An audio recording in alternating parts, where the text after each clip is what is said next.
पिछले पार्ट में हमने देखा था वन आइड आउल योशिमुरा को खा जाता है और एक जगह पर आकर वो योशिमुरा उगल देता है, फिर वो अपना रूप बदल लेता है। अब आगे जब वन आइड आउल अपना रूप बदलता है तो हमें पता चलता है कि वन आइड आउल कोई और नहीं बल्कि सेन टात्सुकी ही है। उसके 3 अलग अलग चेहरे थे। इंसानों के लिए वो सेन टात्सुकी, एक मशहूर ऑथर, ओइगिरी के लिए वो एटो और सीसीजी के लिए वही डरावना वन आइड आउल। सच में एकदम भारी पर्सनालिटी स्प्लिट चल रहा है उसके अंदर। काफी समय बाद कनेकी और उसका बचपन का दोस्त हिदे आंतेकू के अंदर दोबारा मिलते हैं। कनेकी अपनी आंख छुपाने की कोशिश करता है लेकिन हिदे आराम से बोल देता है कि मुझे पहले ही पता था कि तू गूल बन चुका है, इसमें कोई बड़ी बात नहीं, मुझे बस ये बुरा लगा कि तू अचानक मुझे छोड़कर चला गया। ये सुनकर कनेकी एकदम शांत पड़ जाता है, पर तभी हिदे गिर जाता है क्योंकि उसे बहुत गहरी चोट लगी हुई थी जिसे वो कनेकी से छुपाने की कोशिश कर रहा था। जब टोका वहां पहुंचती है तो वो जलता हुआ कैफे देखती है और कनेकी को हिदे को उठाए हुए मलबे में से निकलते हुए पाती है। कनेकी तबाही से भरी सड़कों से गुजरते हुए आगे बढ़ता जा रहा था, आंखों में भारी उदासी लिए, और उसे सामने खड़ा मिलता है सीसीजी का सबसे खतरनाक रीपर आरिमा। कनेकी वहां अकेले ही आरिमा के सामने खड़ा था। यहाँ वो हिदे को सौंपने आया था या फिर लड़ाई जारी रखने, ये किसी को नहीं पता। अब टाइम आगे बढ़ जाता है। टोका एक नए नाम से नया कैफे खोलती है। सारी लड़ाइयाँ, तकलीफें और पुरानी यादें अब पीछे छूट चुकी थीं। अब सीजन 3 शुरू होता है लेकिन कहानी वहीं से आगे नहीं बढ़ती। सीजन 2 में बहुत सी चीजें जल्दी जल्दी में दिखा दी थी, इसलिए सीजन 3 समझने से पहले कुछ बातें याद रखनी पड़ेंगी। इन्वेस्टिगेटर अमोन कनेकी के साथ लड़ाई में मारा जाता है। शिनोहारा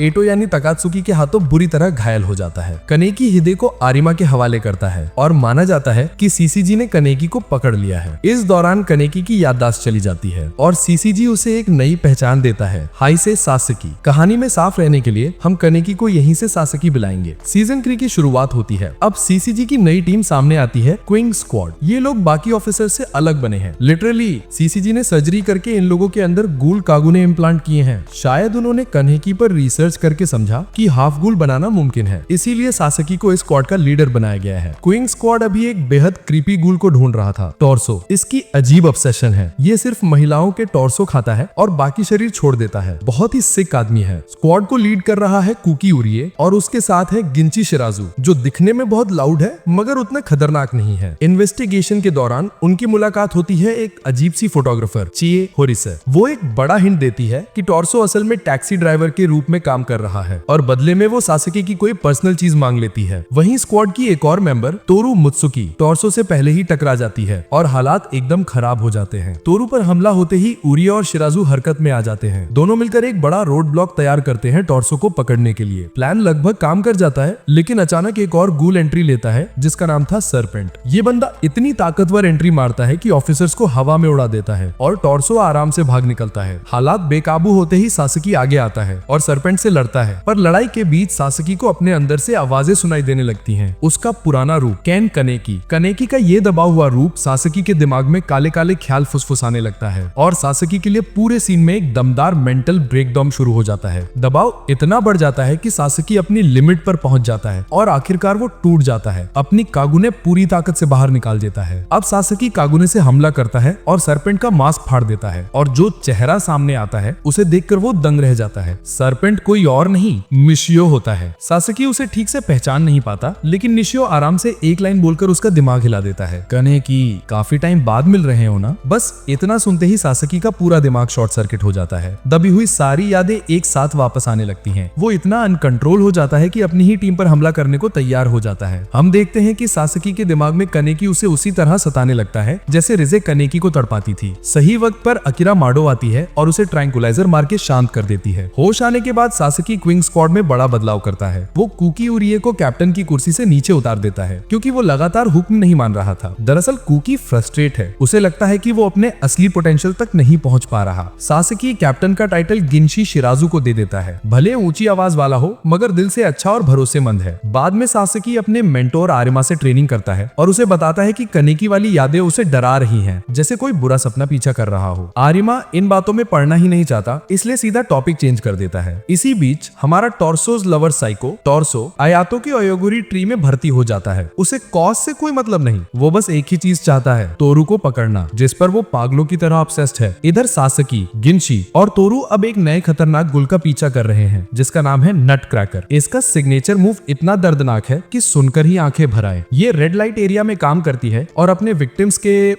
नट्स चटकाकर मारती है। हाँ, उतना ही पेनफुल जितना सुनने में है। ब्रेक के दौरान वो लोग एक छोटे से कोजी कैफे में रुकते हैं, कैफे रे, जिसे चला रही होती है टोका। जैसे ही सासकी अंदर आता है और टोका को देखता है, उसके अंदर कुछ टूट जाता है। उसकी सोल चीख रही होती है, मैं इसे जानता हूँ। एक घूंट कॉफी लेते ही उसकी आंखों से आंसू निकल आते हैं बिना किसी वजह के, और वो खुद को रोक नहीं पाता ये सोचने से कि टोका शायद उससे देखे सबसे खूबसूरत इंसानों में से एक है। सीधी बात है, वहाँ सिर्फ कॉफी नहीं, कुछ और भी ब्रू होने लगा था। इधर शू टुकायामा के असिस्टेंट कानाए, या कहें तो रोज वॉल्डे, जो यहाँ पे रोज वॉल्डे बोला गया है, जो सासकी के लिए एक स्पेशल गिफ्ट लेकर आता है, सासकी का अंडरवेयर। ये वही पर्सनल आइटम है जो फोटोग्राफर चिए होरी ने निकाला था। टुकायामा जैसा कि वो है, उसे सूंघकर निराश हो जाता है क्योंकि उसे कनेकी जैसी स्मेल नहीं मिली। हाँ, जैसे यही उसकी सबसे बड़ी प्रॉब्लम हो। उधर क्विंग स्क्वाड अब भी नट क्रैकर केस पर लगा हुआ है। आखिरकार वो अपनी सबसे lazy member gamer girl psycho को भी कमरे से बाहर खींच ही लेते हैं। टीम फिर जुड़ती है जूजो सुजुया और उसकी टीम के साथ। उन्हें पता चलता है कि नट क्रैकर एक शेडी अंडरग्राउंड नाइट क्लब में घूमती है, तो वो प्लान बनाते हैं अंदर घुसने का। और भाई, अंडर कवर जाने के लिए स्क्वाड के लड़कों को क्रॉस ड्रेस पहननी पड़ती है ताकि नट क्रैकर का ध्यान उन पर जाए। और हाँ, ये उतना ही ऑकवर्ड और मजेदार लगता है जितना कि सुनने में लग रहा है। इधर कुकी यूरिया इस मिशन पर नहीं जाता, वो चुपचाप अपनी नई कागुने पावर्स की टेस्टिंग कर रहा था। उसका बस एक ही गोल है, अपने आइडल कनेकी की तरह मजबूत बनना। नाइट क्लब के अंदर सीन और भी अजीब हो जाता है। हमें दिखते हैं क्लाउन्स फैक्शन के दो डरावने मेंबर्स निको और रोमा होइटो। वो सासकी को देखते ही कनेकी समझ लेते हैं पर डिसअपॉइंटेड हो जाते हैं। रोमा कहती है कि ये वाला कनेकी बहुत सॉफ्ट, बहुत बोरिंग है और शायद थोड़ी सी मौत उस असली कनेकी को वापस ला सकती है। ड्रंक तोरू नट क्रैकर से दोस्ती जमाकर गूल एक्शन का इनवाइट निकाल लेती है, जहां इंसानों को गूल बायर्स के सामने सुपरमार्केट की तरह बेचा जाता है। उधर एओगरी भी ऑक्शन में दिलचस्पी ले रहा था। एटो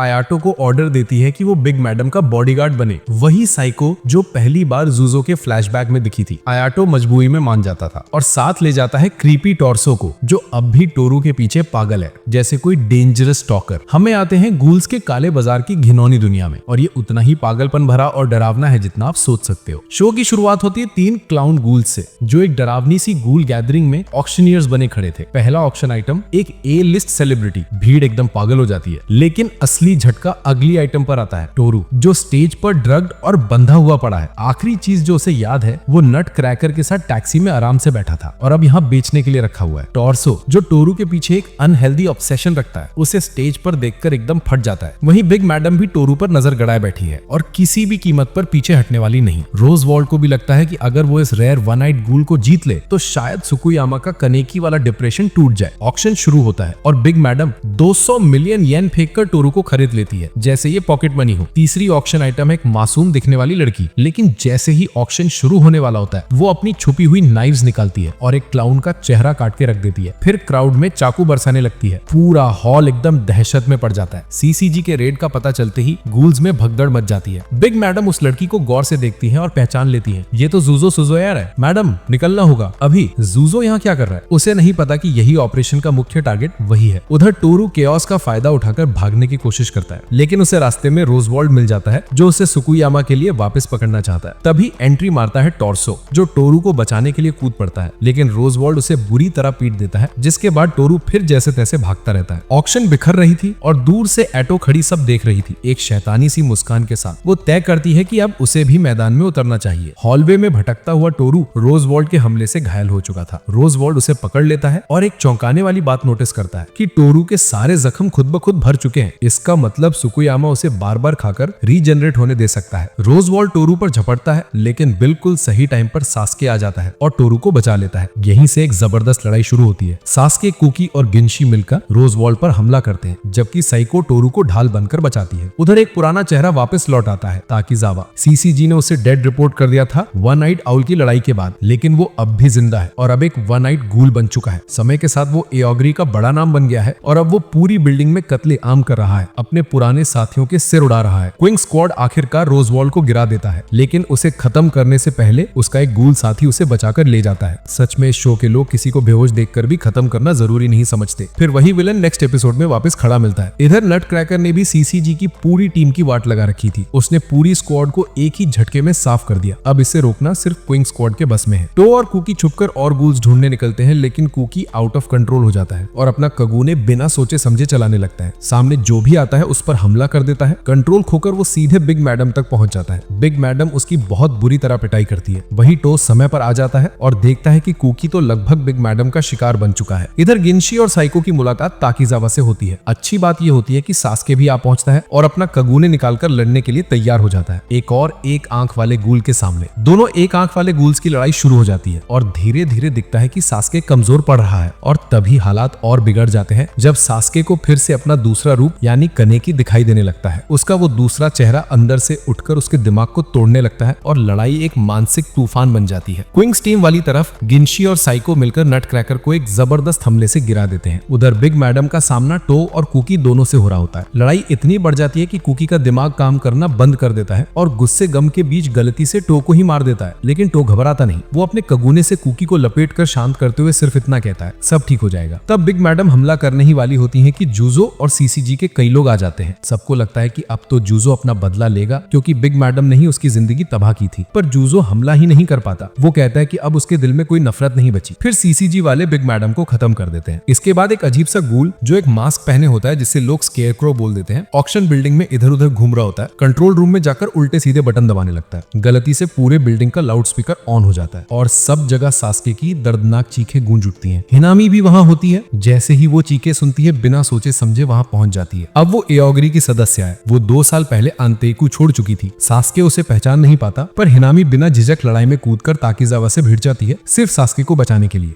यही पल सास्के को तोड़कर जोड़ देता है। दोस्तों की आवाज, पुराने जख्म और यादें सब एक साथ लौट आते हैं और वो अपने दिल से फाइनली मानता है वो कनेकी ही है। फिर कनेकी और ताकीजावा की लड़ाई एक खूनी कगूने मुकाबले में बदल जाती है।